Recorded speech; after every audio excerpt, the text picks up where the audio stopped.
Un segundo, Ricardo, lo interrumpo. Por favor. Tengo comunicación con Quito. Doña Verónica Zarauz aceptó esta entrevista. Doña Verónica Zarauz es la esposa del candidato Fernando Villavicencio, que fue asesinado en Quito hace 37 horas ya. Doña Verónica, buenos días. ¿Cómo estás? Buenos días, Néstor. Lo lamento mucho, doña Verónica. Primero, nuestra solidaridad para usted, para su familia. Muchísimas gracias. ¿Cuántos hijos tienen ustedes? 5 niños. 5 niños. Entre hombres y mujeres. Sí. ¿De qué edades? ¿Todavía muy chiquitos? No, el último tiene 11 años. Sí. La más grande tiene 33.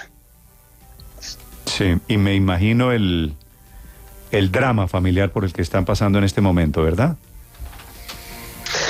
La verdad es que sí, es más que drama, es una tragedia para la familia. A nosotros nos quitan un esposo, un padre, un ciudadano, pero el país pierde un hombre valiente, un hombre que hizo muchísimo por este país sin necesitar de ningún cargo público. Solamente con su trabajo periodístico, Fernando cambió este país. Nos quitó la venda de los ojos que teníamos hace unos años atrás, develando tantas tramas de corrupción, tanto dinero que se llevaron aquellos que decían que iban a resolucionar los problemas del país. Esto que pasó, este magnicidio que se dio acá en la ciudad de Quito, no puede quedar en la impunidad, no va a quedar en la impunidad. Sí. Doña Verónica, su esposo, don Fernando Villavicencio, le había declarado la guerra efectivamente a la corrupción, pero también al narcotráfico, al socialismo del siglo XXI. Tuvo problemas muy fuertes en la época del gobierno Correa contra el poderoso presidente Correa. De todos esos enemigos, ¿quiénes sienten ustedes que están detrás del asesinato de Fernando Villavicencio? Yo lo voy a decir de forma muy clara. El correísmo tiene vínculos con las bandas delictivas de este país, bandas que se han tomado provincias enteras, bandas narcodelictivas. No solo Fernando declaró la guerra a políticos corruptos de este país, también tuvo problemas con Piedad Córdoba en Colombia. Ella también amenazó a mi esposo que lo iba a desaparecer. Pero bueno, ya se verán en las investigaciones cómo van dándose las cosas, porque mi esposo está muerto y los culpables tienen que aparecer, los autores intelectuales, porque los autores físicos, materiales, uno está muerto. Ayer hubo audiencia de flagrancia contra 6 ciudadanos extranjeros. Entiendo que algunos son colombianos que también pertenecen a grupos irregulares de Colombia. Tienen medidas de prisión preventiva por ahora, pero es lo que está avanzando la justicia en este tema. Doña Verónica, discúlpeme que no quisiera pasar el tema por alto. ¿Qué es esto de que Piedad Córdoba? Yo no estoy enterado. Yo sé que su marido había venido a Colombia a denunciar efectivamente a Piedad Córdoba por vínculos con Alex Saab. ¿Pero qué es esto de que Piedad Córdoba dijo que iba a desaparecer a su marido? Pueden revisar los tweets anteriores. Hace un par de años tuvieron unos cruces muy fuertes y ella amenazó a Fernando Villavicencio. No estoy diciendo que ella es parte de esto, pero sí, fue una de las personas que Fernando denunció por temas de corrupción, y ella amenazó a mi esposo de su integridad y de su vida. Y bueno, tenemos un desenlace desastroso acá en Ecuador. Sí, doña Verónica, el hecho de que esta mañana haya 6 detenidos, todos de nacionalidad colombiana, que el muerto en la balacera, cuando mataron a su marido, resultó ser colombiano, el sicario, ¿qué le dice a usted esa mano, esa participación colombiana? La verdad, yo pienso que hay mucha tela que cortar dentro de este proceso. Es muy temprano para anticipar algún criterio. Es cierto que han apresado a personas extranjeras Sí, es cierto que cuando nuestros grupos delincuenciales o nuestros narcopolíticos necesitan un trabajo limpio, obviamente solicitan trabajos con ciudadanos colombianos que se dedican a estas actividades ilícitas, pero todavía es muy temprano para decir eso, pero sí, están ellos involucrados dentro de las investigaciones y hay que esperar los procedimientos acá. Sí, en las últimas horas hubo una información, doña Verónica, desde la Policía de Colombia, según la cual alguno de los sicarios se había comunicado vía telefónica con políticos ecuatorianos. Eso evidentemente no le sorprende, pero ¿hacia dónde cree que puede apuntar ese vínculo entre narcotráfico, sicariato y política en su país? Así es, dicen que cuando explotaron los teléfonos, no es con uno, es con varios, son más de 3. Pero todavía no sabemos los nombres de estas personas. No es un secreto que el Ecuador, la política ecuatoriana está manchada por el narcotráfico. Ha habido un sinnúmero de atentados contra candidatos acá en el Ecuador. Hasta hace unas semanas mataron al alcalde de Manta. Ahora este magnicidio de Fernando, un hecho inédito, nunca ha pasado. Sabe que yo siempre, desde que empezó esta campaña, siempre tuve en mi mente el tema de Colombia, del señor, ¿cómo se llama? Que se me fue el nombre, le tenía ahorita en la punta de la lengua, que fue igual asesinado en campaña electoral. ¿En Colombia? ¿En Colombia dice usted Luis Carlos Galán? Carlos Galán.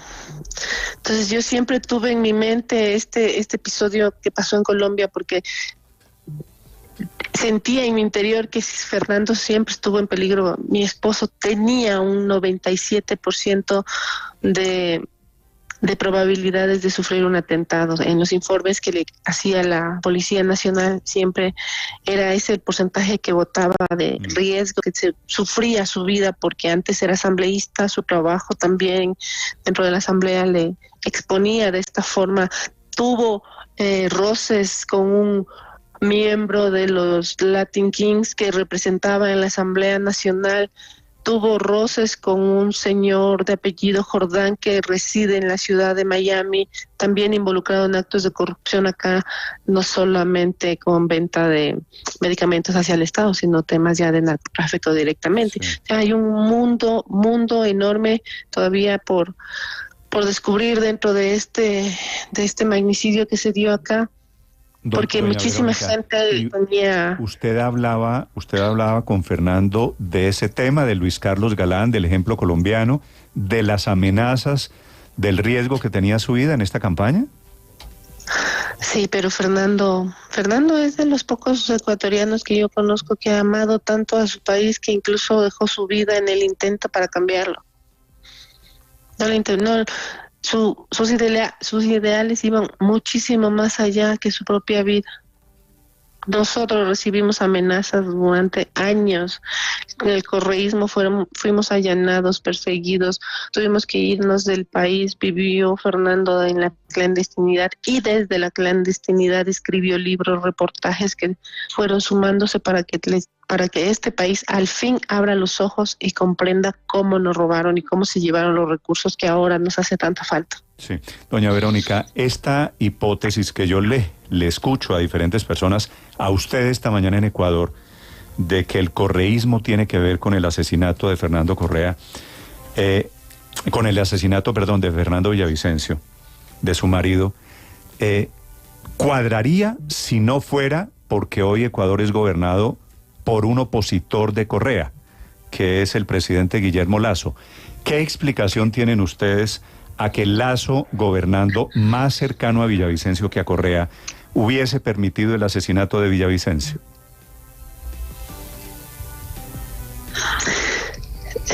Bueno, yo puedo decir que el gobierno de Guillermo Lasso es débil, tiene muchas falencias y nos ha fallado de diferentes maneras a los ecuatorianos, pero no se me pasa por mi cabeza pensar que el gobierno de Guillermo Lasso per se es un gobierno asesino, porque ese no es el caso, como en el caso del gobierno de Correa. Tenemos muchos casos. Nosotros sufrimos en carne propia la persecución que hubo. Mucha gente fue asesinada misteriosamente. Tenemos el caso del señor Balda, que fue secuestrado prácticamente en Colombia y traído acá ilegalmente. O sea, un sinnúmero de actos irregulares que se cometieron en este gobierno, que da la pauta para pensar que ellos están involucrados. Además, los vínculos que tienen con las bandas, con los Latin Kings, con los lobos, con los choneros, estos pactos que hicieron, estas formas de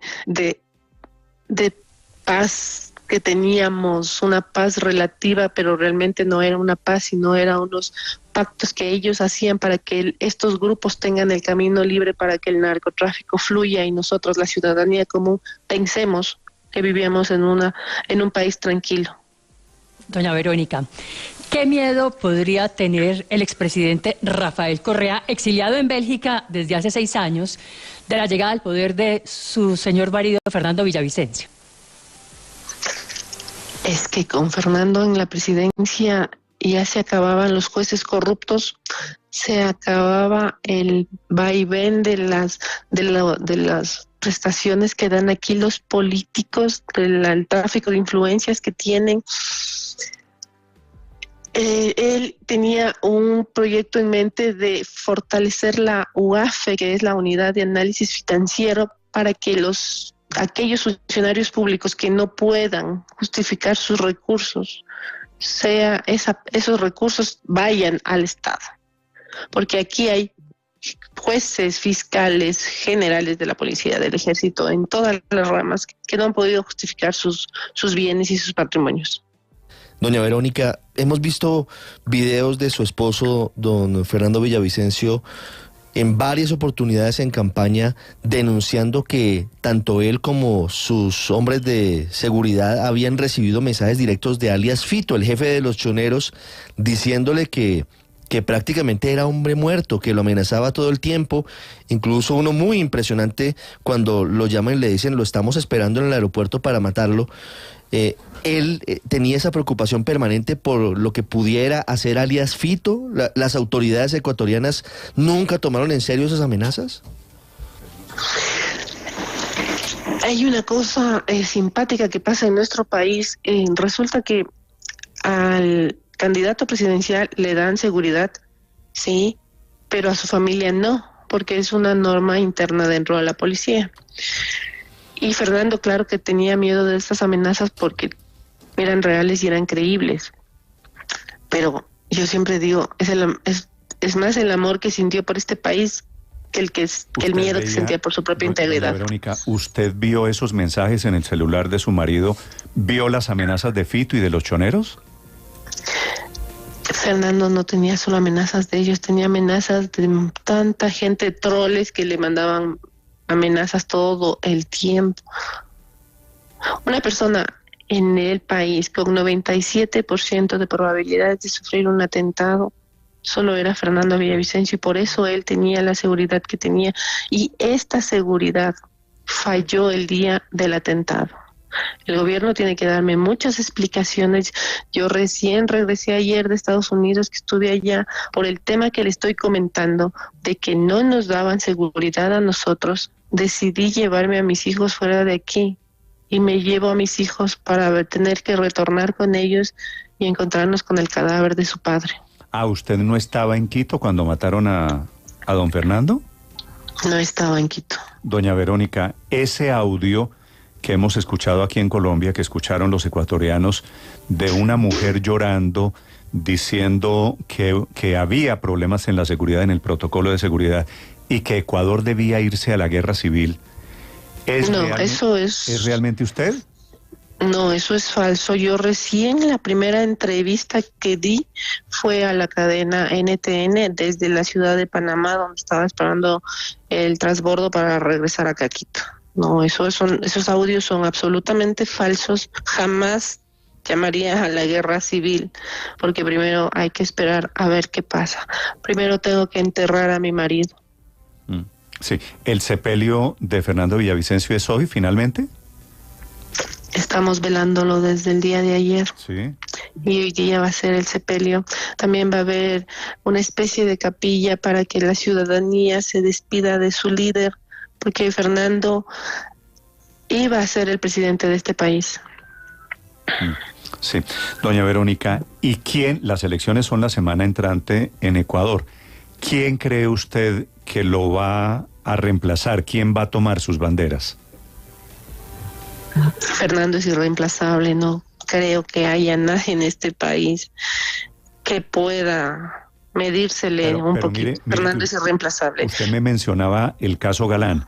Cuando matan a Galán en Colombia, yo no sé si usted está enterada, en el sepelio de Galán habla un hijo de Galán, en ese momento Juan Manuel, muy chiquito, creo que tenía 12 años, y le dice al jefe de campaña de Galán en el cementerio, casi sin prepararlo, le dice: doctor Gaviria, herede usted, asuma usted las banderas de mi padre. Y Gaviria asume esas banderas y Gaviria gana las elecciones de 1990. Así fue, correcto, lo que usted está diciendo es muy correcto, pero todavía es muy temprano para esto, recién son acá las 6:30 de la mañana como para decir que alguien tenga las credenciales que tenía Fernando como para solicitarle eso. Nadie está a la altura de lo que hizo este señor. Él hizo, siendo periodista, hizo lo que no hacía ni la Fiscalía, ni la Contraloría, ni el propio gobierno, ni la función judicial. Hizo muchísimas cosas que este país más tarde dirá: sí, gracias a Fernando, sí, nos dimos cuenta, gracias a él. Me han matado a mi esposo, pero han creado un mártir en este país. Se va un héroe que hizo muchísimo, muchísimo, muchísimo, desprendido de todo, lo dejó todo por este país. Sí. ¿Usted a estas alturas, doña Verónica, tiene alguna explicación de por qué él no tenía un carro blindado, de por qué a él lo mataron dentro de un vehículo que no tenía condiciones de seguridad? A mi esposo se movilizaba en un auto blindado. No entiendo por qué le subieron a la camioneta en la que fue asesinado. No entiendo por qué su seguridad no reacciona y se esconden. Todavía tienen que darme muchísimas explicaciones. Como le dije, recién ayer en la tarde llegué, fui a ver el cadáver de mi esposo. Entonces, hoy día este país tiene que darme muchas, muchas explicaciones de todo lo sucedido el día miércoles. Sí, doña Verónica, usted habla de explicaciones, dice el gobierno, el país tiene que darme explicaciones. ¿Quién era el jefe de seguridad de don Fernando Villavicencio? Este es el capitán Cristian Ceballos, era el jefe de la cápsula de seguridad. ¿Usted ha hablado con él? No he tenido contacto con él. ¿Es un capitán activo? Claro que sí, es un capitán activo. Entiendo que estará bajo custodia del Ministerio del Interior o de la policía, ¿no? No sé dónde estén, pero... ¿Bajo custodia quiere decir capturado? No, capturado. A las órdenes, quiero decir. Es el hombre que se ve al lado de Fernando Villavicencio sacándolo, un hombre robusto, un hombre moreno que lo saca. ¿Él es el capitán Ceballos? No, él no es. El capitán es el hombre que se esconde detrás de la camioneta cuando comienzan los disparos. ¿Cómo que se esconde detrás de la camioneta? Hay una imagen, si ustedes le miran el video, está el hombre grande. Ok, que va a la cuando izquierda. Cierran la puerta y el otro se agacha a esconderse atrás de la camioneta en lugar de actuar. Como decimos en Colombia, berraca seguridad, ¿no? Imagínese lo que yo estoy sintiendo. Sí, la entiendo perfectamente. Doña Verónica, le envío un saludo, un abrazo y nuestra solidaridad en este momento para usted, para la familia de Fernando Villavicencio. Muchísimas gracias, muchas gracias a ustedes y al hermano país de Colombia, porque sí, en realidad esta ola de violencia nos afecta a todos. Y me avergüenza, todos somos parte de lo mismo. Me avergüenza que en esta oportunidad, como en otras, los sicarios sean colombianos. Gracias, doña Verónica. Feliz día para